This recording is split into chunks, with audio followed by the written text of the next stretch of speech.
Vous écoutez Comme du monde, le seul balado où deux charmants zinzins plongent dans l'art méconnu de la construction d'univers imaginaires.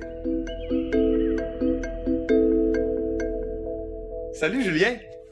Salut Joël! Comment ça va? Je suis un peu déstabilisé parce que d'après moi, d'habitude, c'est moi qui dis salut Joël. Ouais, mais là, j'ai décidé de te couper dans ta... T'es en train de me dire quelque chose, puis je t'ai complètement coupé la parole pour commencer le podcast. Ça veut dire que c'est déjà un signe que je commence à être trop confortable. C'est peut-être la bière dans tes mains. J'ai pas... Quoi de neuf, Julien? Écoute, depuis la dernière fois qu'on s'est vu... Pas grand-chose, hein? Wow! Ouais. C'est plate. Avoue que je m'en reviens sur un 10 cents, hein? Tu me mets dans le spotlight, je sais pas oui, dire. Tout de suite, tu trouves... Hein? C'est du tac au tac avec toi. T'as-tu fait de l'impro, coudonc? Ah, écoute, ça fait partie des choses que je n'ai jamais faites. Ouais. OK. C'est pour ça que tout à l'heure, quand je t'ai parlé d'Yvan Ponton, tu savais pas trop c'était qui. Je sais c'est qui parce que je joue dans les Boys. OK. Ça se tient. Jusqu'à présent, ça se tient ce que tu me dis. Je vais pas en douter. Aujourd'hui, on parle de quoi? Aujourd'hui, on va parler, pas d'un aspect de la démiurgie, mais on va parler plus de l'aspect narratif, de peut-être la littérature plus précisément. Là, on va parler des genres artistiques. Oui. Ah oui, ben c'est ça. En fait, à chaque fois qu'on va passer au travers d'un mois, on divise... On a décidé ça qu'on avait tellement d'idées sur quoi faire avec notre podcast qu'on va parler vraiment d'un aspect du world building, de la démiurgie, semaine 1. Semaine 2, on a une entrevue. Semaine 3, c'est l'autre volet. C'est le volet comment l'amener au public. Comment livrer ton world building. Exactement. Fait que c'est toute la section, pas inventée tout seul dans ta chambre, mais amener des choses dans une histoire qui est possible d'accès, qui est accessible au commun des mortels. Soit tu le mets en ligne, soit tu te fais éditer, soit tu fais ton film. Mais donc, dans le fond, c'est parler d'art plus que de parler de world building, mais avec tout le temps le démiurge, il est pas loin là, derrière le projet. Fait qu'aujourd'hui, on parle de genre artistique. C'est un peu moi qui ai poussé pour... Pas que j'ai poussé pour parler de ça, parce qu'aujourd'hui, mais te rappelles-tu, quand on avait la discussion, je l'avais mis dans le chapeau. Là, on l'a pigé. Fait que c'est un peu plus ma responsabilité d'en parler. C'est qu'en fait, pour moi, le world building a une grande faille. Il y a un défaut qui vient avec. C'est que souvent, il est confiné aux limites des sphères geeks. Science-fiction. Fantasy, surtout ces deux-là. Puis quand tu pousses un peu plus loin, t'arrives dans, mettons, le merveilleux. Il faut de la démiurgie pour écrire des contes pour enfants. Puis dans les univers pour enfants aussi ont souvent du world building. C'est juste un world building qui souvent est moins scientifique, mais qui a besoin d'être présent.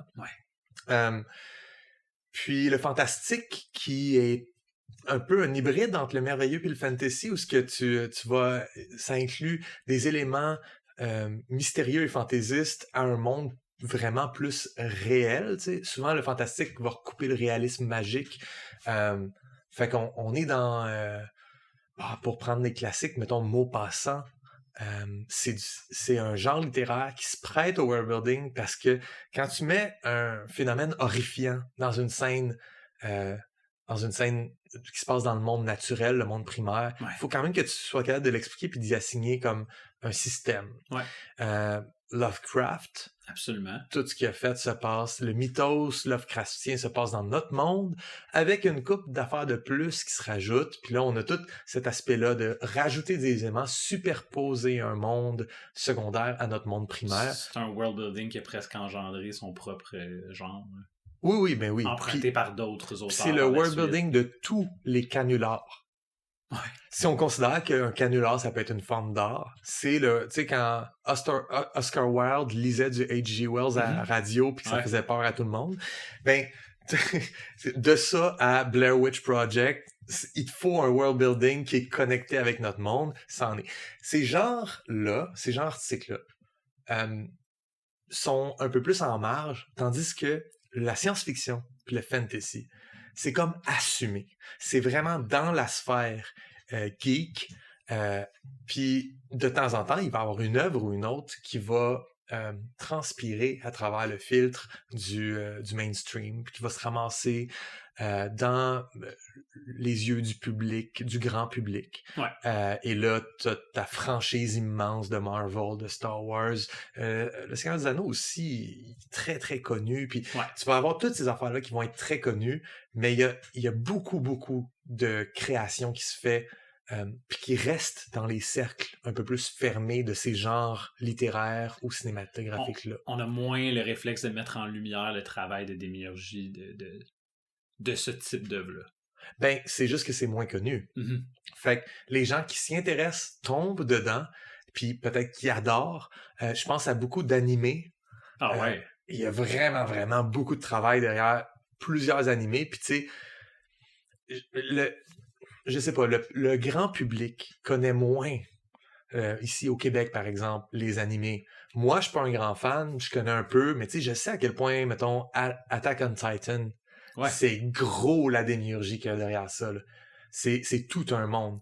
Puis des fois, c'est des trucs plus fantaisistes pour enfants, puis tu soupçonnerais pas qu'il y a beaucoup de démiurgie derrière, puis il y en a beaucoup. Je pense à, mettons... Spirited Away ou... Oui, toutes les Miyazaki, il y a du gros stock, du gros travail.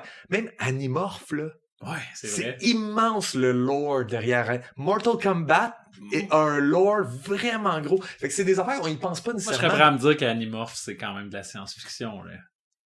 Oui. Ouais. Mais c'est ça que je dis, ces genres-là sont des genres dévoués à aller loin dans le world building. Ça fait partie du projet. On sait dans quoi on s'embarque. Ouvrir la boîte de Pandore, on sait qu'on va finir avec beaucoup, beaucoup de world building. Puis ça veut dire du lore. En toi puis moi, là, on va appeler ça comment? Je sais pas. Toute la connaissance du monde qui est propre à ces univers-là. Qui est propre à l'univers, puis que nous, en tant que fans, en tant que consommateurs de l'univers, c'est payant de connaître toute cette création-là, cette invention-là, parce que la personne qui est derrière, l'auteuriste de ce truc-là, te donne des petits cadeaux de temps en temps. Ouais. Quand tu connais plus de lore, tu te rends compte qu'il y a des grands plaisirs aux petites choses quand le lore apparaît au compte-gouttes à travers l'œuvre. Ça, c'est pas le grand public. Le commun des mortels, le casual fan de Game of Thrones, il s'en fout que ce gars-là, il vient de telle famille, puis que leur blason, c'est tel symbole, parce que v'là 300 ans, pendant l'Empire Targaryen, il y avait... Absolument, mais oui. Il s'en fout, il veut juste voir du monde se battre, puis des boules passer HBO. C'est comme, c'est rochant, c'est ça la réalité de ces fandoms-là, qui sont, genre, les vrais fans veulent full de lore, les gens qui sont plus... de façon simple, les gens qui s'y intéressent plus ou moins veulent juste les trucs de surface. Fait que finalement, c'est les trucs de surface qui finissent par définir si ça va pogner ou non. Mais c'est quelque chose qui arrive vraiment catégoriquement à chaque fois que tu fais une adaptation de quelque chose qui est un hit littéraire en télésérie. Oui. On va comme ratisser des gens qui peut-être ont un intérêt quand même pour la franchise, mais pour complètement d'autres raisons. Il y a tellement beaucoup de hits littéraires qui sont adaptés au cinéma. Ouais. Mais il y a aussi une bonne part d'œuvres qui sont a priori cinématographiques ou télévisuelles. Puis qui ont leur propre monde derrière l'œil. Et c'est le fun parce que quand on a ces conversations-là, il faut que je pense à des exemples que j'ai pas vraiment préparés. Donc, fois, tu as parlé du show Truman. C'est vrai, j'ai parlé de ça. Mais là, je vais parler, mettons, de Avatar de Last Airbender. OK, oui. Ça a été créé pour la télé. Oui. C'est pas une histoire d'adaptation à partir d'un livre. Fait qu'on n'aura pas cette double discussion. Non, t'as raison. On peut juste parler du lore puis du fait que les enfants qui le regardent s'en foutent, mais quand ils ont 8 ans, quand ils ont 12 ans, ils commencent à comprendre que c'est le fun de piger dans le lore puis de connaître c'est quoi le nom du troisième personnage de l'autre qui tripe ses choux.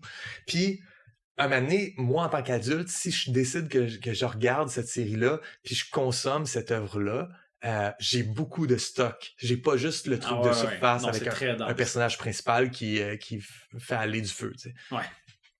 D'ailleurs, il fait tellement pas aller du feu, c'est genre la dernière étape. C'est un airbender. Oui, mais il fait aller du feu à la fin. Fait que ce qu'on veut faire aujourd'hui, c'est discuter des genres artistiques qui concernent le worldbuilding, mais j'aimerais qu'on amène la discussion, je sais pas si t'es game, là, mais à tous les genres qui n'ont rien à voir avec le worldbuilding. Absolument. Ouais. Je suis prêt à ça, moi. Cool. Fait que ça m'amène à ma première question. Vas-y. Est-ce que la démiurgie peut s'affranchir des genres de l'imaginaire? Tu veux dire comme elle se tiendrait seule et serait de la démiurgie pure? Non, ce que je veux dire, c'est est-ce qu'une démiurgie du calibre du Seigneur des Anneaux Mm-hmm. peut exister pour des genres qui sont pas des genres de l'imaginaire? Des genres comme un roman policier ou un stoner comedy. Là, t'es en train de suggérer qu'on fasse un stoner comedy, mais qui se passe dans les terres du milieu? Genre, non, mais est-ce que c'est possible? Puis est-ce qu'on peut penser le world building en fonction de le dissocier de ces genres classiques pour le coller sur d'autres genres artistiques? Ben, écoute, je cherche un exemple de moment où ça s'est fait, mais moi, je pense qu'absolument, là, mettons la guerre des étoiles. J'avais espoir, moi je me rappelle, quand on voyait les bandes annonces de Rogue One. Ouais. Puis là, on voyait des Stormtroopers débarquer, tu sais, comme le débarquement de Normandie. C'était plein de Stormtroopers cordés qui débarquaient les pieds dans l'eau. Puis là, j'étais comme, wow, on va avoir comme un film de guerre vraiment dark, mais qui se passe dans tout l'univers de la guerre des étoiles.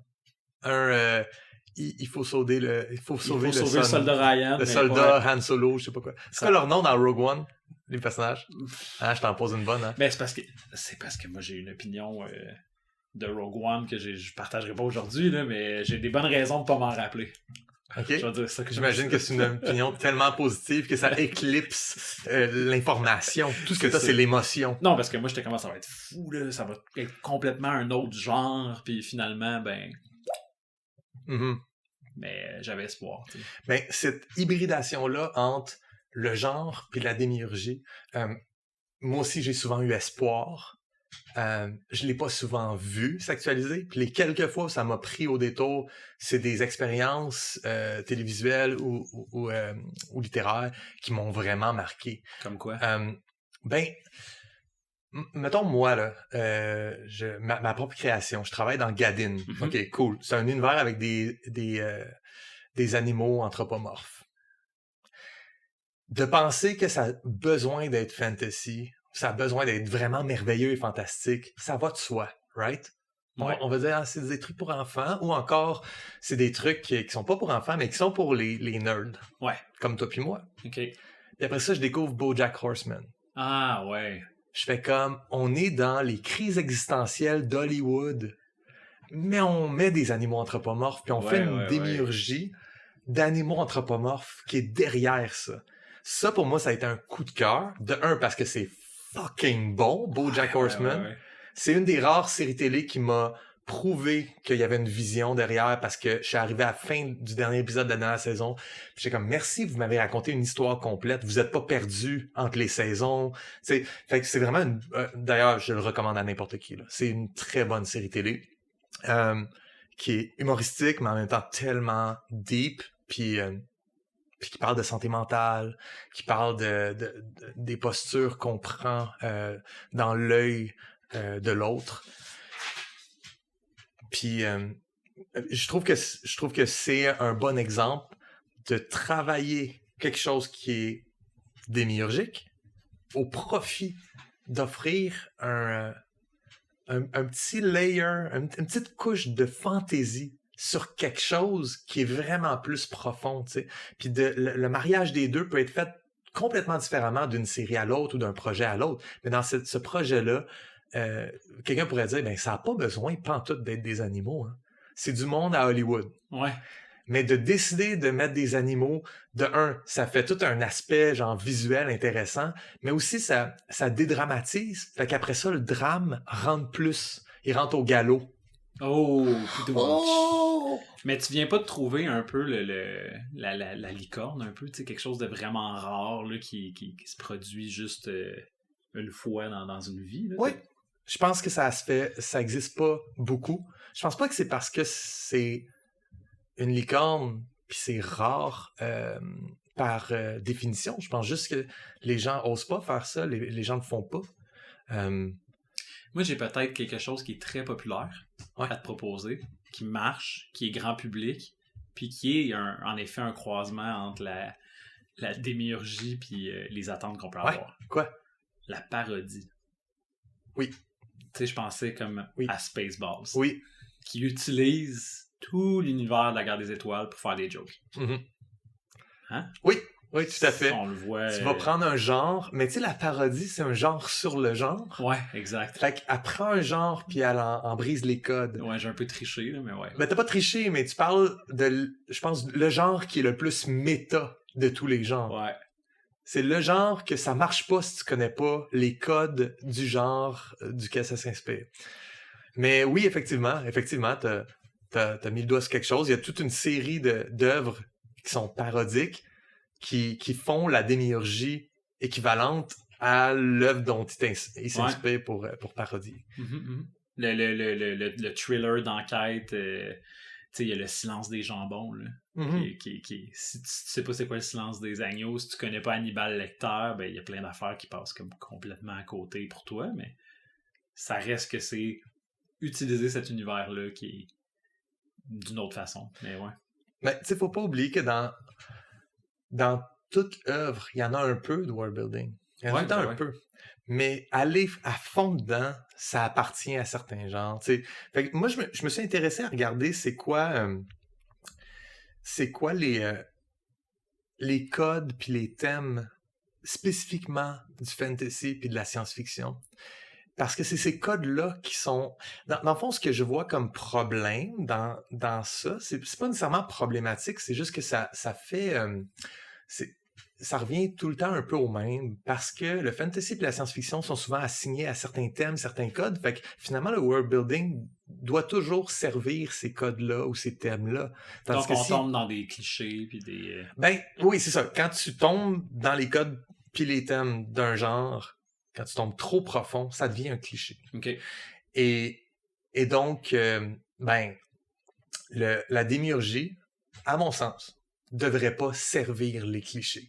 Mais non. Puis des fois, elle devient ça. T'sais. Puis on voit dans l'ensemble des médias qu'on consomme, tout ce qui est démiurgique, tout ce qui est comme qui montre comme un gros background de travail de la part de la personne qui a créé, c'est automatiquement assigné à des clichés, parce que ça a toujours été fait dans les mêmes genres qui deviennent de plus en plus clichés parce qu'ils s'auto-copient l'un l'autre. T'sais. Fait que, mettons en fantasy, t'as toujours le bien contre le mal. T'as un héros, tout le temps un héros, c'est jamais un personnage principal, c'est un héros ou une héroïne, mais c'est tout le temps quelqu'un d'héroïque, des fois héroïque malgré lui. Mais souvent héroïque, tu sais, t'as un seigneur noir, t'as genre un grand vilain. Tu vas avoir... une quête du monomythe là, de Joseph Campbell, Man of a Thousand Faces. Ouais. Tu vas avoir du médiévalisme.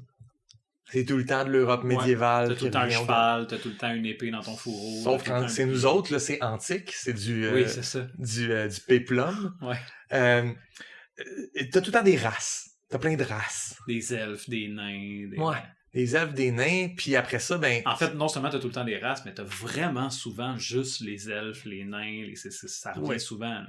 Ben oui, ça va réutiliser les races classiques de la mythologie germanique qui ont été revampées par Tolkien. Mm-hmm.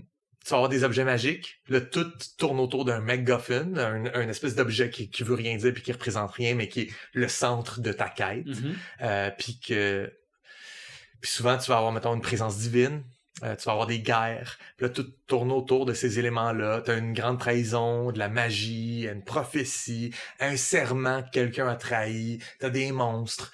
Tous ces éléments-là font partie du genre fantasy, puis sont corrects en soi. Mm-hmm. Puis ils peuvent être très bien utilisés. Quand tu les as tous à la même place, c'est un cliché en soi. Puis des fois, certains de ces éléments-là, quand tu les surutilises ou que tu vas trop dans quelque chose qui a déjà été fait, qui est pré-mâché, ben là, t'es vraiment dans les tropes plus, ça devient un cliché.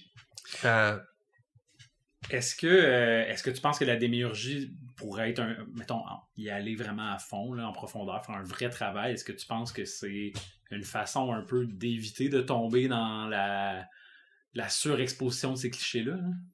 Je pense que si tu fais un bon travail de fond, tu peux passer à côté de plein de ces éléments-là, en croiser certains, puis tu finis par faire une œuvre de fantasy qui est originale. Puis là, je t'avais parlé de quelques trucs que j'ai lus, puis on a un peu échangé déjà sur c'est quoi le fantasy qu'on aime.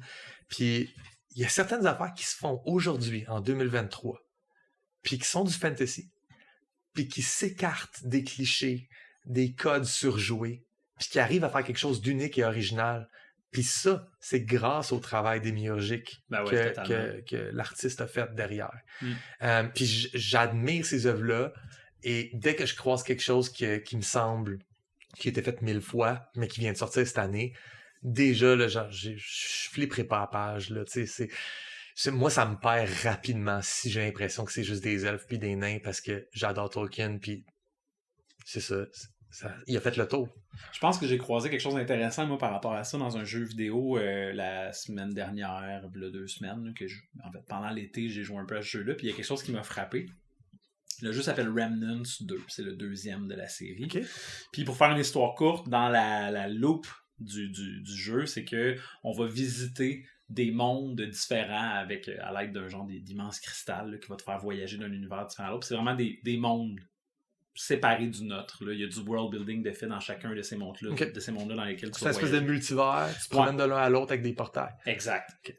Puis il y a un de ces mondes-là que je pense au conflit entre le bien et le mal. En partant, il y a quelqu'un qui va te donner une quête de débarrasser ce monde-là d'un mal qui rôde, puis en explorant cet univers-là, tu vas découvrir que finalement, c'est pas la clé, c'est pas de combattre le mal pour laisser toute la place au bien, mais que ce monde-là est régi par un équilibre fragile et que tu peux pas juste te débarrasser du mal. Oui, le bien va prendre toute la place, mais sans cet équilibre-là, le monde va finir par s'effriter, puis t'as besoin d'avoir cet équilibre-là puis de le maintenir le plus longtemps possible. Fait qu'en tant que joueur, tu peux faire un choix à la fin, mais le vrai choix, le choix qui est comme que la meilleure sortie possible, c'est de maintenir cet équilibre-là, finalement. Fait qu'au début, on a cette attente-là, puis le mal est vraiment caractérisé par un loup qui est vorace, puis le bien est caractérisé par un genre de daim céleste. Fait que là, évidemment, t'as le goût de t'attaquer au loup, mais on va à l'encontre de ça, puis on propose plutôt d'avoir un équilibre. Ouais.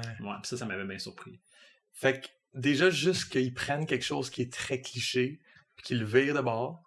Ouais. Déjà, c'est séduisant. Là. C'est plus intéressant d'aller là, puis il y a quelque chose à raconter. Je veux dire, là, tu viens de me le raconter, tu viens de m'en parler. Ouais. C'est que ça t'a marqué, c'est que ça a marché pour toi. Tu sais. J'en ai lu combien des affaires qui m'ont...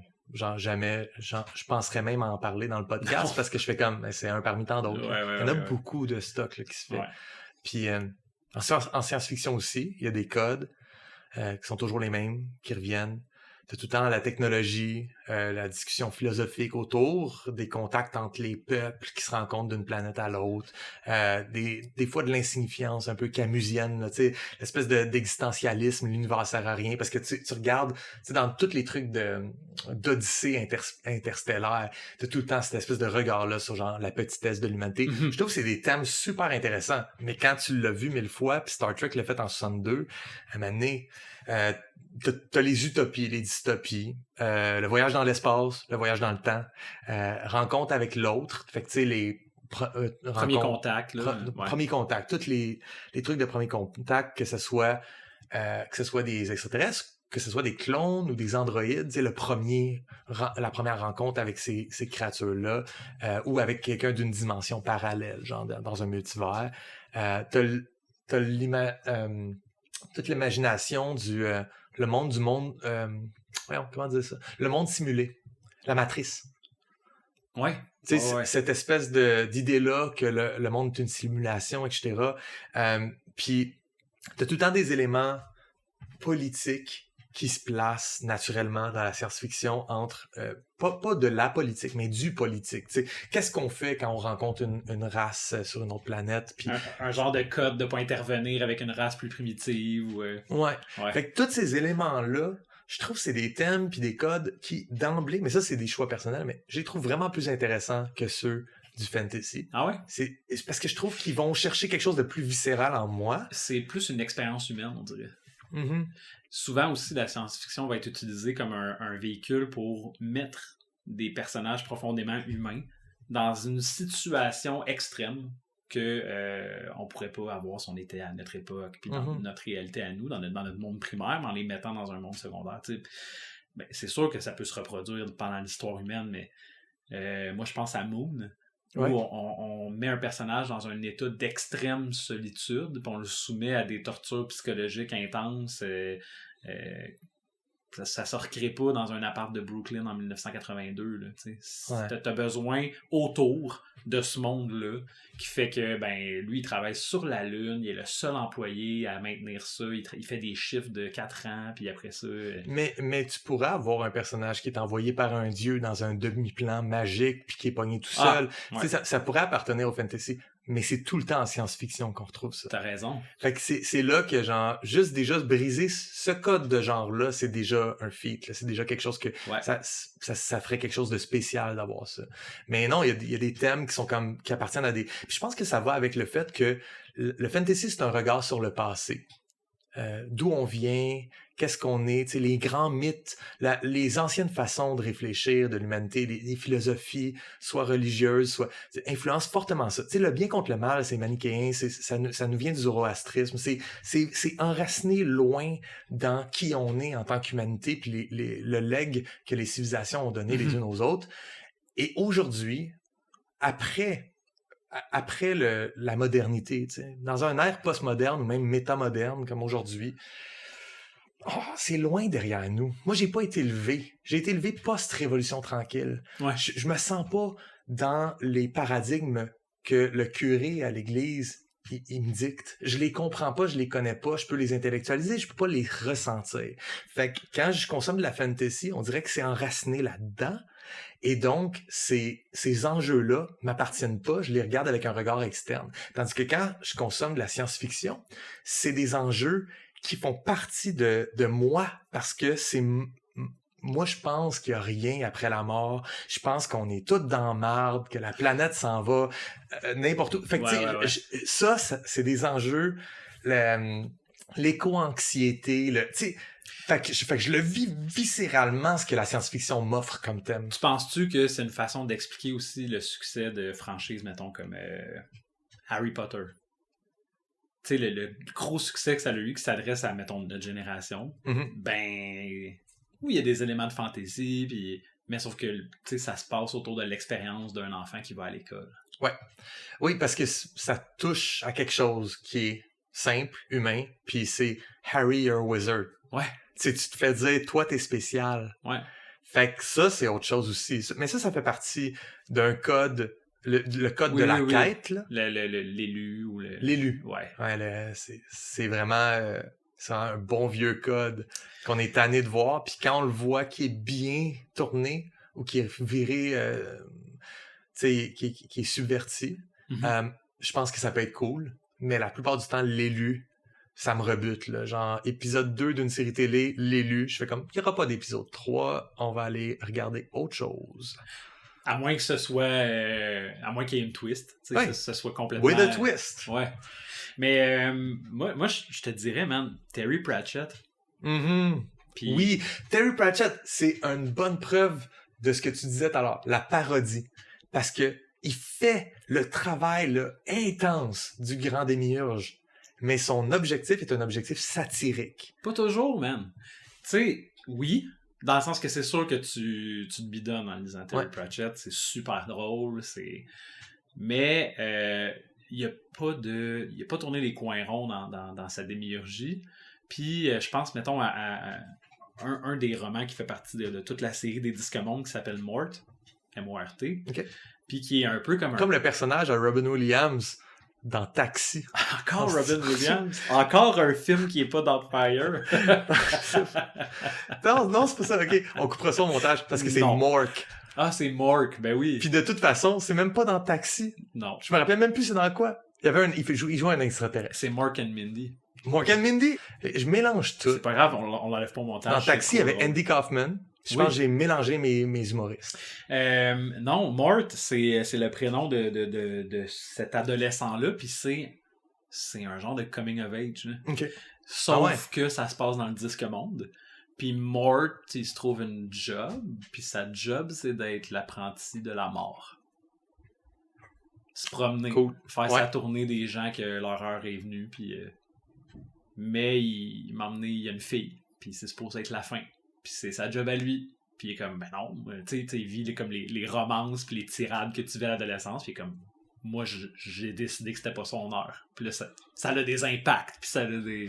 Fait que c'est un coming of age à saveur de... Bangsien, en partie. en partie. En partie parce qu'il existe quand même dans le monde du disque monde, mais il échappe au temps, puis il échappe... Oui, t'as raison. Ah, écoute, Terry Pratchett, man. Terry Pratchett. Ouais. Tu viens de m'allumer aussi sur Big Mouth.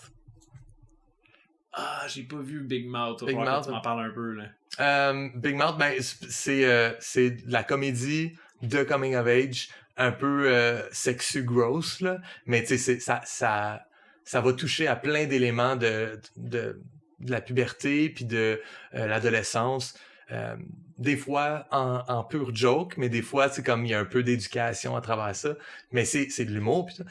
Mais l'affaire, c'est que, mettons, le kid, il y a des pulsions. Ces pulsions-là lui apparaissent comme une vision qui est un monstre de sexualité, de sa puberté, tu sais. Fait que ce monstre-là, il a sa propre vie. Lui, il vient dans sa chambre à coucher, mais après ça, il y a un autre chiffre, il va voir un autre kid, là. Là, il vient juste le temps qu'il se crosse. Tu sais, après ça, OK, ben j'ai un autre enfant à aller voir, tu sais. Fait que, il y a toute cette espèce de truc-là sur la découverte de la sexualité, mais qui passe tout le temps au travers d'un monstre qui est pas tout seul. Il a sa propre société. Des fois, on voit lui et ses amis monstres dans leur monde de monstres, qui est comme un monde parallèle au nôtre. Il y a toute une démiurgie qui est développée derrière une affaire qui veut juste s'adresser à nous en tant que consommateurs d'humour, puis aux enfants en tant que consommateurs d'humour et gens qui apprennent peut-être par la télé qu'est-ce qu'ils devraient et ne devraient pas faire dans le contexte de leur propre sexualité à l'école secondaire. Cool, on ressort quand même des bonnes exceptions. Ouais. J'en ai une Des dernière licornes. moi, qui m'est venue tantôt. Quoi ça? Le film Monsters, 2010. Très, très, très série B. Là. OK. Film de science-fiction. Au début, ça part d'un cliché, les extraterrestres. Il y a quelque chose qui s'est écrasé, genre au Mexique, il me semble, de mémoire. Puis là, eux doivent entrer dans cette zone-là où il y a des présences de vie d'un autre monde. Puis finalement, c'est presque plus comme quelque chose de quasiment plus comme une morale écologiste. OK. Il y a de la romance.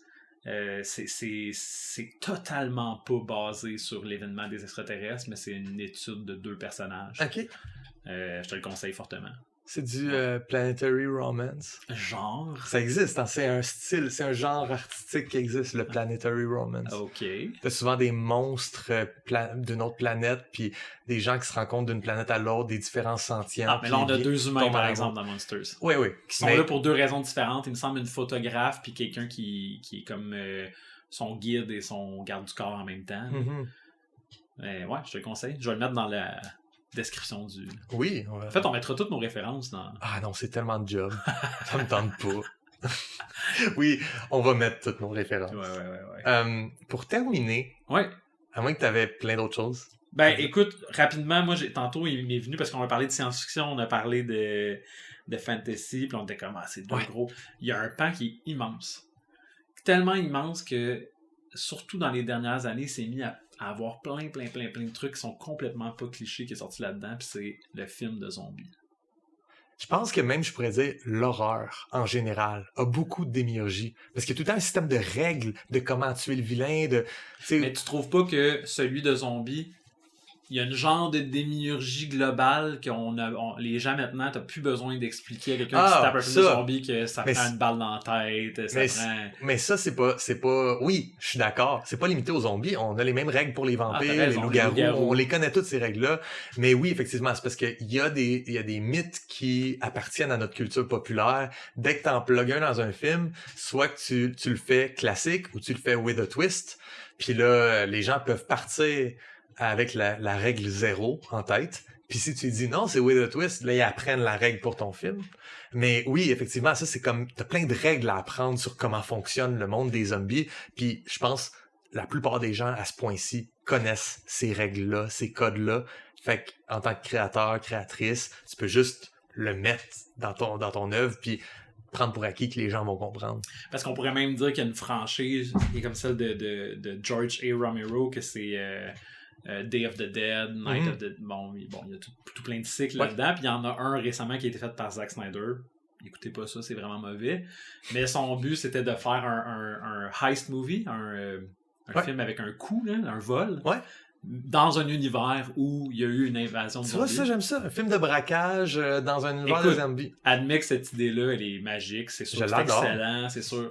Ben non, il a raté son coup. Mais toi, cette idée-là, tu la donnes pas à Zack Snyder? Non, je sais pas pourquoi ils ont fait ça. Tu peux faire ton générique d'ouverture par Zack Snyder. Ouais, tu peux faire le trailer par Zack Snyder. Le reste du film, t'es mieux de donner ça à quelqu'un d'autre. Non, c'est très mauvais. Sauf que l'idée sur papier, elle est géniale. Puis, ouais. Mais c'est un des genres que vraiment tu peux retrouver déjà plein d'exemples de situations qui sont pas juste « je dois survivre à la nuit puis il y a des zombies ». Ils ont vraiment été chercher d'autres choses. Mais même que les codes changent, parce que dans les années 50, l'idée du zombie, c'était une idée vaudou. Ouais. C'était pas biologique, là. C'était pas bactériologique, c'était pas viral, c'était tout le temps spirituel, puis... Magie noire. Des fois avec des tangentes racistes. Ouais. Il y avait toutes sortes d'affaires, mais c'est juste que peu à peu, c'est devenu genre... Je pense justement avec Romero, il y a eu le twist de dire que c'est un virus. Puis 28 jours plus tard, a comme vraiment placé aussi les zombies qui vont vite. Ah, ça, parle-moi un peu, là, ça fait peur. Parce qu'avant ça, les zombies, que ce soit les zombies genre Véro ou Vaudou, ou même Weekend at Bernie's 2, qui est pratiquement un zombie film de zombies, ils vont lentement. Puis là, mané, ils vont vite. Fait que tu sais, les codes évoluent, puis nous, quand on a consommé ça au début, c'était comme « Wow! Imagine, c'est un zombie, mais en plus, il va vite! » Aujourd'hui, quand tu vois un zombie qui va lentement dans un film, tu fais comme « Ben là, il n'y a pas de défi. » Ou si tu vois un zombie immobile, t'es encore en attente, en observation. Bon, à quoi on a affaire? Est-ce qu'on a affaire à lui que c'est pas grave, je peux juste passer à côté, ou on a affaire à lui que je peux être mieux de... Oui. Ouais. Puis là, aujourd'hui, qu'on est habitué aux zombies virales qui va vite, là, t'en mets un qui est fongique à la place, Last of Us impressionne tout le monde. Et voilà.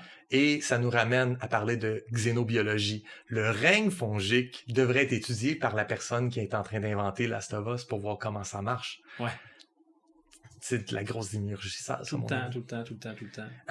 Je pense qu'avant de finir, je voulais te parler de ma petite fascination personnelle. Vas-y. Qui était exactement ça. Je pensais pas qu'on allait en parler comme en conversation naturellement, mais récemment, j'ai comme une lubie de faire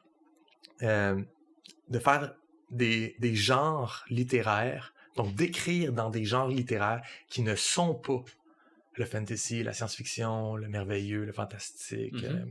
Puis juste adopter un genre, puis écrire une courte nouvelle dans Gadin, tu sais. Puis, fait que je me suis intéressé un peu à c'est quoi les genres qui existent, puis comment ils peuvent recouper la démiurgie. J'ai pas essayé de tout écrire ces choses-là, mais j'ai commencé, j'en ai fait un peu par-ci par-là. Je dirais pas quoi, je dirais pas pourquoi, ni où, mais j'écris un peu à temps perdu ces petits projets-là. Et puis, je voulais te lister un peu les genres que j'ai trouvés les plus intéressants à jumeler avec une grosse démiurgie, là, un travail de fond. OK, puis pendant que tu m'es nommes, moi, je fais ma liste pour voir si ça s'entrecoupe, puis pour te compléter à la fin avec mes idées. Parfait. Vas-y. Puis aussi, j'inviterais n'importe qui nous écoute à écrire de quoi, composer de quoi, ou juste imaginer rapidement sur le vif comme ça, qu'est-ce que ça pourrait donner d'avoir une idée purement de world building, une idée, là, tu sais, tu pars avec, de quoi on parlait l'autre fois, on parlait de, mettons, ton monstre écureuil volant. Ouais, ok, mon C'est une idée aussi wild que ça, mais de pas la mettre dans quelque chose qui est de fantasy ou science-fiction. C'est pas le 8e passager, c'est pas non plus un Nazgûl. C'est quoi? C'est, je sais pas moi, dans une saga familiale à la Godfather, dans un whodunit style Agatha Christie, ou dans un How Catch 'Em style Columbo, que tu sais dès le départ qui l'a fait, mais comment qu'il va le pogner. Puis tu prends un élément complètement wild, que tu as besoin de world builder d'une façon complexe, un système de magie par exemple, puis tu le places dans un drame de vengeance, un récit initiatique, un western, une rom-com, comédie romantique avec ces éléments-là, là. Ou une sitcom, pourquoi pas une sitcom de workplace comedy, là, The Office, mais il y a des monstres. Tu sais, de mélanger ces affaires-là. J'ai écrit quoi? J'ai écrit érotique. Quand je suis sûr que c'est fait. Est-ce que tu te souviens du livre qu'ils ont publié pour la 3e édition de Donjons Dragons? Oui, il ne faut pas parler de ce livre. Book of Erotic Fantasy. Exactement. Il ne faut pas en parler. Un drame de sport. Oh! Man, un drame de sport dans un univers inventé, j'ai jamais vu ça. T'aimerais-tu ça, un film comme les Mighty Ducks, mais c'est du Quidditch, genre? Ouais, ce serait genre meilleur que tout ce que J.K. Rowling nous a livré dans les 10 dernières années. Probablement. Oui, tout à fait. Mais tu vois ça, le drame de sport, c'est un genre artistique avec des codes très précis. Genre, à la minute près du scénario, il faut qu'il se passe ça. Puis des fois, ça déroge, là. Ou t'as des drames comme périsportif, là, genre Moneyball, qui parle un peu de sport ou pas les coulisses du sport. Les coulisses du sport. Ou plus récemment, Air, avec Michael Jordan. Puis, mais ça, avoir ça, tu sais, dans... Ce serait malade. Ou un drame juridique. Ouais. Tu vas avoir ton Boston Legal ou ton... je sais pas moi, ton... c'est quoi les classiques de... Better Call Saul, qui est un très bon drame juridique. Place ça dans un univers avec des éléments où ce que les drogues sont surnaturelles, puis on va voir de quoi ça parle finalement, l'univers de Breaking Bad puis Better Call Saul, tu sais. J'ai écrit quoi? J'ai écrit un thriller psychologique, un huis clos. Les huis clos, là, tu sais, souvent, où tu vas avoir quelques personnages dans une situation de crise, tu les mets dans une situation de crise qui a un élément fantaisiste. Ou sci-fi. Mais tu vas chercher le drame humain, là, puis les rapports familiaux, puis les difficultés, puis toi, t'as trompé toi, puis... Tu sais, l'épisode de Rick and Morty, qui est un parasite qui infecte les souvenirs. C'est le meilleur épisode. Là, ils sont tous pris dans la maison à essayer d'identifier. Tu vois ça. Rick and Morty fait ça. Il va chercher les autres genres. Tu sais, il y a des épisodes sur des autres genres. Sont pas tous de même calibre. Il y a certains épisodes qui sont meilleurs que d'autres. Mais Rick and Morty s'amuse avec le genre artistique. C'est drôle qu'on l'ait pas encore nommé. Mais Rick and Morty me déçoit autant qu'il m'impressionne. C'est vraiment une histoire d'épisode. Puis je sais pas quel auteur était sur l'épisode. Puis peut-être c'est juste ça. Mais oui, eux autres... J'ai nommé quoi? Procédural. Une émission comme Law and Order. Mais c'est tout fake. C'est tout dans un univers mystérieux et fantaisiste.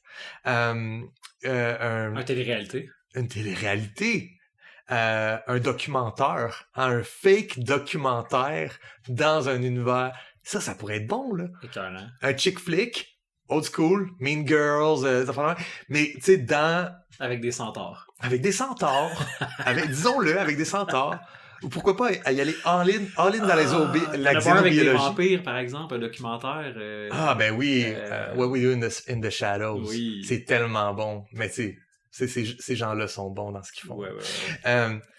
C'est ce que j'allais dire. Il y a un body cop movie. Un body cop movie. C'est plate, il y a Bright sur Netflix qui l'a fait, mais ça lève pas, là, mais c'est genre deux policiers qui sont obligés de travailler ensemble. Il y en a un qui est un orc. Mm-hmm. C'est à LA, tu sais. Je pense qu'on a fait le tour. Je pourrais en nommer encore plein. J'ai une longue liste. Attends. Lui est hot. Road trip movie. Ah ben oui. Ça serait tellement bon pour découvrir la géographie d'un univers, de nous faire promener à travers les péripéties rocambolesques de personnages idiots et sympathiques. Si je me trompe pas, ils l'ont fait avec le dernier Final Fantasy. Pour vrai? Le dernier Final Fantasy ressemble à un road trip de boys band. Kudos. Genre, Bravo, il te donne bravo, une Final voiture en Fantasy. partant, J'adore puis l'idée. tu pars avec ta team de combattants. Là, Ok. puis t'es témoin de la fraternité qu'ils développent ensemble juste par les lignes, les conversations qu'ils ont pendant que tu te promènes dans le monde en voiture. Puis là, il y a un monstre. Puis là, vous sortez de la voiture, puis il y a un combat. Nice. Ouais, le road trip fait partie de l'expérience du joueur, puis fait partie de la narration. Mais tu sais, il y a tellement... C'est ça, il en existe tellement des genres qui sont comme confinés au monde primaire. Mettons, j'en prends un autre là que... OK, Sauver l'orphelinat. Tu connais-tu ce Save the Orphanage, Save the Calm Center? C'est le style de film que l'histoire, c'est... J'ai plus d'argent pour payer, il y a un riche promoteur qui va acheter, faut que je trouve quelque chose pour empêcher ça que ça arrive.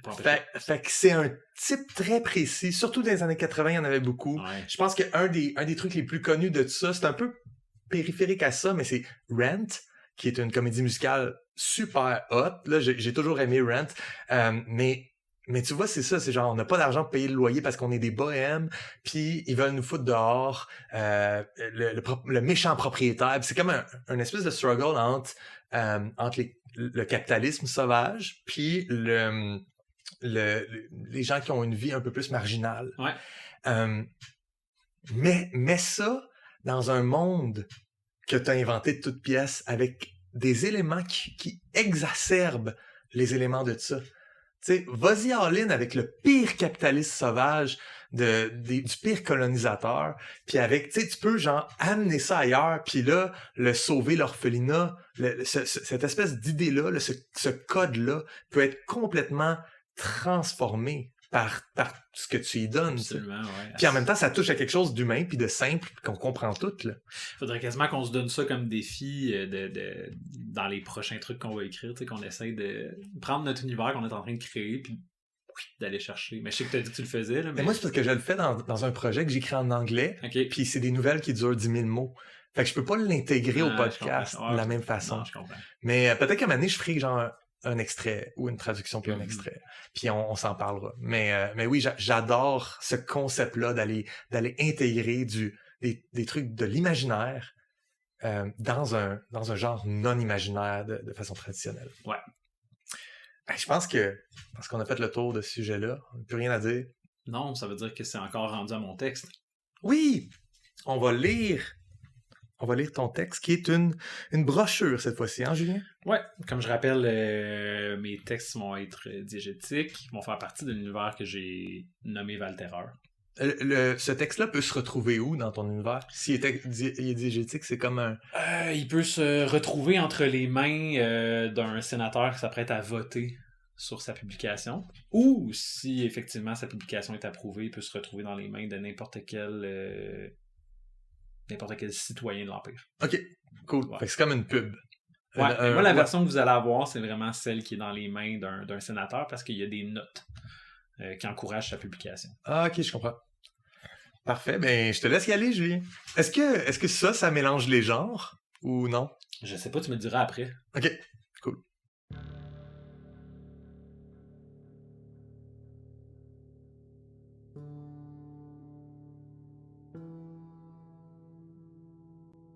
Brochure officielle de recrutement pour la mise en marche de la campagne pour une 4e expansion impériale. Soumise au Sénat pour révision, adoption, impression et distribution en l'an 923 à Durbe Condita par Achille le Juste, prétorien de l'empereur Adophore Ier. Préface. Comme vous le constatez sans doute, les générations actuelles sont affligées d'une pénurie d'ambition. Cette valeur qui était jadis la brique et le mortier de notre société s'effrite maintenant pour laisser place à l'individualisme plat, la poursuite vaine d'une vie comblée par le mariage, l'accumulation de biens et l'entretien d'une propriété. L'empereur souhaite rappeler l'importance des pionniers dans les avancements scientifiques, spirituels, arcaniques et philosophiques des derniers siècles. Sa Majesté espère aussi manifester en vous le souvenir de l'illumination du soleil invaincu lorsqu'il s'est joint à Mars, des avancées subséquentes sur le plan militaire et tactique sans lesquelles la 3e expansion aurait été impossible. En émettant le souhait d'éviter la stagnation à tout prix, il implore le Sénat de considérer ce document et d'anticiper l'effet de sa distribution à travers l'Empire. Finalement, son éminence impose son veto quant à l'exclusion historique des édificiers dans les efforts d'exploration occidentaux. Ils sont tout aussi adofariens que vous, moi, l'empereur ou le soleil invaincu. Titre: Guide de l'explorateur adofarien. Sous-titre: Allez-y, osez l'Ouest. Illustration: 3 bustes en marbre d'explorateurs. Une citoyenne de la capitale, centrée. Elle tient une lance. À sa droite, un édificier porte fièrement un étendard de l'Empire. À la gauche de la citoyenne, un barbare aux chaînes brisées. Il supporte un sac débordant de richesses. Texte: Joignez-vous aux milliers d'adofariens ayant participé aux grandes explorations, qui ont allumé les braises de 3 expansions consécutives. Plèbe, découvrez des secrets enfouis, faune, flore, civilisation, artefacts, idoles. Édificiers, laissez votre marque sur un monde encore inconnu. Récupérez votre droit sacré des griffes de Pluton. Barbares, regagnez votre liberté à l'ouest de Valterreur. Obtenez la clémence de l'empereur. Postface. Une caravane traversant les grandes villes de l'Empire, de la pointe méridionale de la péninsule en passant par les jungles, le Colisée et les galeries du Nord devraient être prévus au tournant de chaque saison en direction de Valterreur. Je compte sur vous pour l'adoption de cette brochure dès la prochaine séance du Sénat. L'empereur compte sur vous.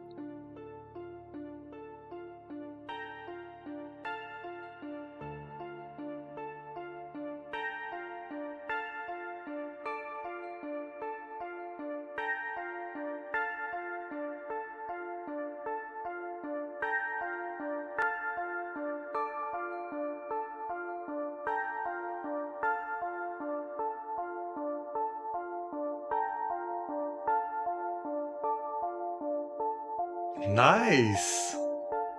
Merci, Julien. C'est un plaisir. Est-ce que c'était vraiment un plaisir? J'avais-tu l'air fâché? T'avais de l'air fâché tout le long.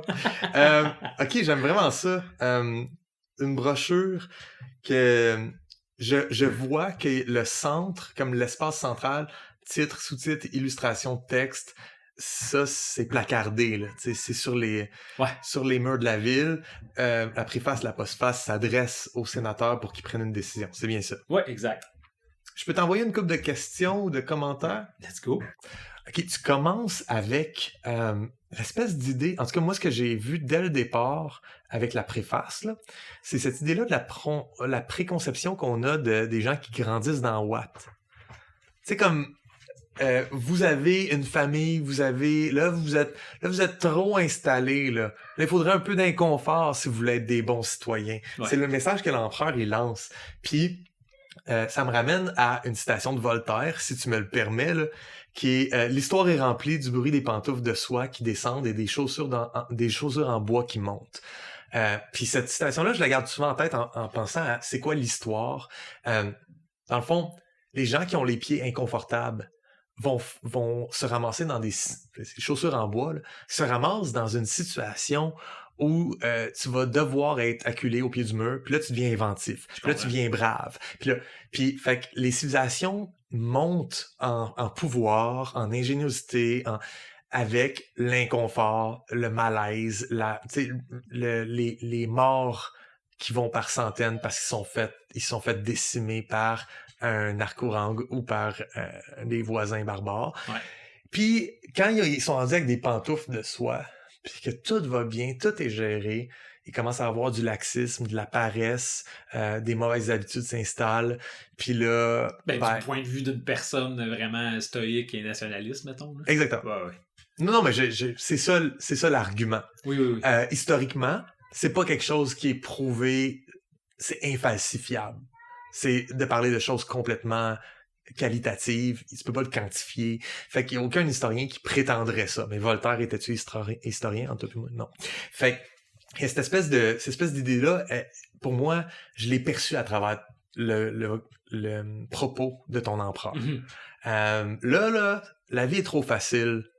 Vous êtes trop casé. Ce serait temps de partir à l'aventure. Ce qui m'a tout de suite amené à la question qui tue.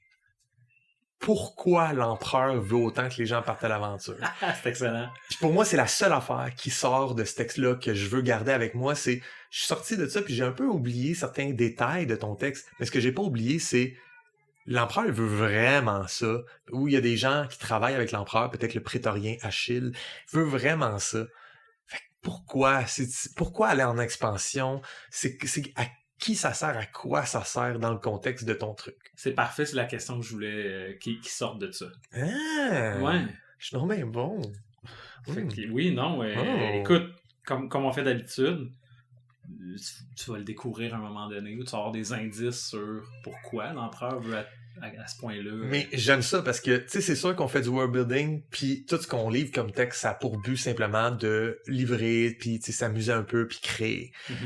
Mais là, tu fais quelque chose de plus, c'est que tu m'as amené une question narrative. Puis de vivre avec cette question-là, ça me fait tourner les pages. Fait que c'est... Bravo, tu sais. Ça va être après ça dans mon camp de te faire continuer à tourner les pages puis à te promener cette carotte-là narrative devant toi. Là. Oui, puis il faut qu'à la fin, elle paye, parce que je l'ai regardé Lost de J.J. Abrams. Puis écoute, des fois, la carotte, le mystery box, il paye pas. Hein? Si au niveau de la démiurgie, j'ai fait ça de façon microscopique, au niveau narratif, c'est macroscopique. Ouais, j'avais ma fin. J'avais mon twist, j'avais mon... Puis... J'adore! Ça, c'est important pour moi. Mais ça, c'est moi aussi. Là. Ton public, c'est pas juste moi. Mais moi, je trippe à entendre ça. OK. Moi, j'ai deux... Si t'as pas terminé, je peux te laisser aller, mais j'ai deux, peut-être... j'ai d'autres affaires à dire, mais vas-y. OK. En sachant que c'est dans le but de jouer à un jeu de rôle, puis que c'est à présenter à des joueurs pour un bac de sable dans lequel ils peuvent vivre des aventures... Comment tu places les joueurs, toi, là-dedans, par rapport à ce texte-là? Ouais. C'est sûr que j'ai pas vécu ton texte avec ça en tête. Ouais. Là, la seconde que tu me le dis, je me dis, il voit la brochure puis il faut qu'il parte à l'aventure. Okay, cool. C'est un hook. C'est un hook.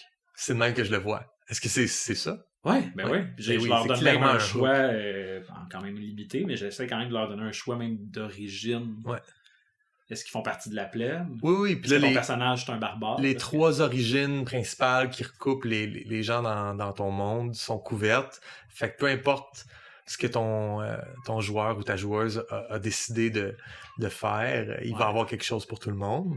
Puis là, c'est ça. Ça vient les accrocher puis leur donner une raison de se liguer ensemble pour vivre une aventure. Ouais. Ça a bien du bon sens.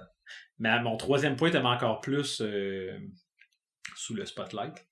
Mais est-ce qu'à date, t'as un peu comme un élément que je laisse que je laisse des petites graines dans mes deux textes à date sur les édificiers? Ouais. Il y a comme un élément clé qui tourne autour d'eux à date. Là. Ils ont tout perdu dans quelque chose, tu sais, qu'il y avait des... Ce que je comprends de tes édificiers, c'est... Ils sont fait chasser par le monstre jusqu'à se terrer dans des grottes. Ils ont construit des cités cyclopéennes dans le nord.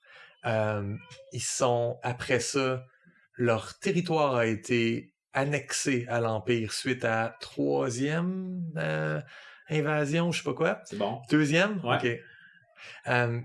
Puis là, ils font maintenant partie plus ou moins intégrante de l'Empire, mais cet empereur-ci, Adolphore Ier, fait là, le move social d'imposer à son peuple d'accepter les édifiés comme des gens à part entière. Cool. Est-ce que j'ai bien compris? Ouais, c'est cool, pareil, à quel point on peut aller comme chercher...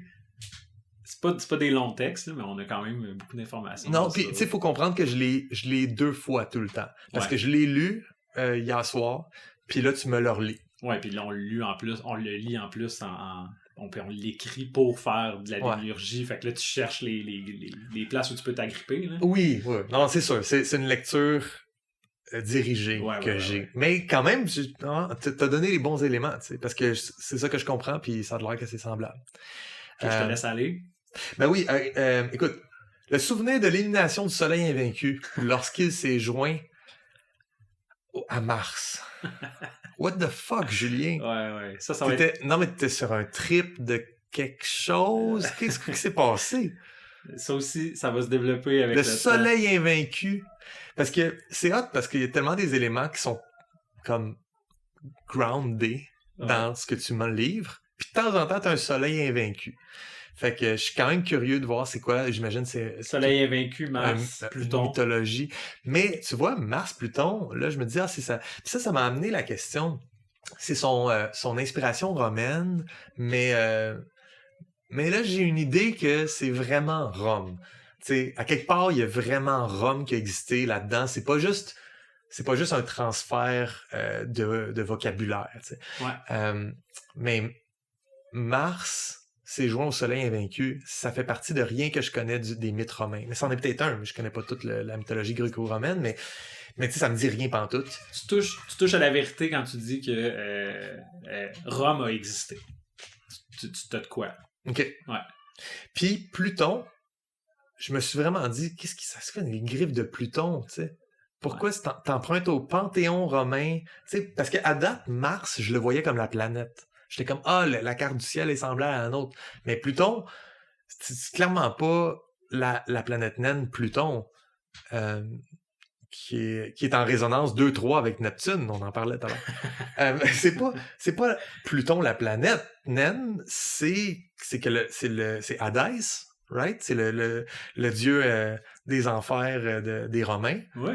Mais c'est quoi son rapport avec les édificiers? Fait que bon, ça me pose plein de questions, tu sais, que j'ai pas les réponses. Puis je pense que c'est cool que tu me livres pas toutes les réponses maintenant. Ouais, tu vas les avoir, c'est pas... Puis est-ce que les barbares habitent les frontières de l'Empire? Parce que j'ai l'impression qu'ils sont comme intégrés dans le truc. Ben moi, j'ai été au sens... Pour l'Empire, même dans l'époque de la République ou même de l'Empire là, romain, le barbare, dans le fond, c'était tu parles pas grec ou tu parles pas latin, mettons. Puis t'es pas vraiment un romain, tu sais, t'es un barbare. Okay. Fait que pour moi, les barbares, c'est tous les gens qui font pas partie de l'Empire. Ouais. Sans distinction de... Parce qu'on s'entend, les barbares, il y en a des sortes et des sortes et des sortes et des sortes. Oui. Et les Romains étaient un peu lousses sur qui étaient des barbares. Oui, c'est tout le monde qui est pas nous autres. C'est ça. Fait que moi, je l'utilise dans cette optique-là. Fait que aussi, les barbares vont faire partie d'un point à développer dans mes Mais projets. tandis que les édificiers sont tout aussi adofariens que vous, moi, l'empereur ou le soleil invaincu. D'ailleurs, j'ai beaucoup aimé ça. Qu'il nomme le soleil invaincu comme étant adofarien. J'ai fait comme, mais on sait quoi ce soleil-là? Mais c'est ça, les édificiers sont intégrés à ce point-ci. Les barbares le sont pas. C'est ça que j'entends. Ouais, exact. Tu touches à la vérité. Cool. Ben écoute, j'ai pas d'autres points à part le fait que si je pour... me faire attaquer par tes chats, oui, c'est ça qui se passe. Je sais bien qu'il est en train de t'attaquer. Ouais. Il y a un point que je peux peut-être amener à ma lecture de ce texte-là, c'est que ça fait pas mal destinée manifeste. Tu sais, l'idéologie américaine des années 1800 où il fallait conquérir le territoire pour le bien de l'humanité. Tu sais, ils appelaient ça le Manifest Destiny. Là. Tu sais, il faut aller jusqu'à l'ouest puis que tout appartienne aux États-Unis. Puis le but, c'est pas méchant, là. C'est pas parce que... Le but, c'est d'inclure Oui, parce que pauvres autochtones qui n'ont oui. pas droit à notre culture, notre richesse et tout ce qu'on a à offrir, il faut leur offrir ça. C'est un devoir. Fait que ça, c'est une espèce d'idéologie dominante. Totalement. Fait que c'est ce que je vois là-dedans aussi. C'est genre, ils s'en vont conquérir du territoire, mais ils n'envoient pas ses troupes militaires faire la job. Ils n'envoient même pas des diplomates. Il est radin au bout de cet empereur-là. Là. Il garde tout son monde avec lui. Puis il dit « Hey, le petit peuple, faites notre job à notre place. Fait qu'il essaie de construire une idéologie du genre pourquoi faire nous-mêmes ce qu'on peut faire par les gens qui n'ont pas le choix parce que c'est des sujets de sa majesté. Ouais. Fait que j'ai tout ça dans ce petit texte-là. Puis je trouve ça très cool. Puis je l'haïs, l'empereur. Écoute, j'avais ça, Destinée Manifeste, probablement dans mon... Parce que ce que tu décris là, je sais c'est quoi, mais le nom, je le connaissais pas. Mais effectivement, moi, pas que je veux faire vivre l'expérience colonialiste, impérialiste à des joueurs, vraiment pas. Mais clairement, l'Empire est comme ça. Après Ouais, ça, puis les joueurs dans un jeu de rôle, comment ils évoluent, c'est quoi le personnage, c'est quoi sa relation avec cette doctrine-là, puis c'est quoi ça appartient aux joueurs. Ben c'est ça, puis la plupart du temps, pour mon expérience de jeu, là, tes joueurs veulent être en brisure de valeur avec l'univers. Absolument. Parce que c'est des héros, c'est des aventuriers, c'est des gens qui se démarquent, Fait que plus que tu leur offres une démiurgie qui est campée dans des valeurs qui sont pas les tiennes, qui sont pas les leurs, plus qu'ils vont être contents de jouer un personnage qui se colle à leurs valeurs, puis qui vient genre briser le cycle du mal. Toujours. Fait que je pense que c'est vraiment cool de créer c'est ça, imagine tu les mets dans un endroit qui est genre parfait puis tout va bien. Mm-hmm. Il n'y a pas de game. Non, tu veux créer des conflits, tu veux créer du drame, tu veux créer de la tension. Ouais, absolument. Ouais, cool. Je suis content. Merci Julien. Ben, merci à toi. Ça fut un plaisir. Ça fut un plaisir, mais j'ai vraiment hâte d'avoir plus d'Adophore. Cool. Ben, à la semaine prochaine. À la semaine prochaine. Comme du monde, un balado signé Joël Martin et Julien Lefort. Écrivez-nous au comedumondepodcast@gmail.com. Participez à la conversation sur Discord. Abonnez-vous au balado sur votre plateforme préférée et suivez-nous sur Instagram, YouTube et Patreon. Tous les liens sont dans la description. Merci d'avoir écouté Comme du monde.